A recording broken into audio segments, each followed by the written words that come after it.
Mogaka pays shillings 300 for his transport, shillings 400 for his two sons, and shillings 100 for his sister daily. So we are told if the fare went up by 15%, how much will he spend in 6 days?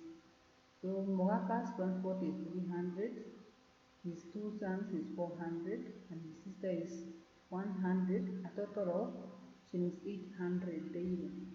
This 800 is equivalent to 100%. So if it went up by 15, you add 100 plus 15, you get 115%.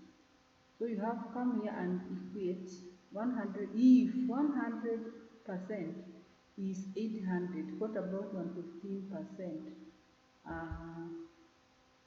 So you multiply 115 times 800, you divide by 100, you are going to get that one day she is paying 920 shillings. For 6 days, you multiply by 6, you get shillings 5,520.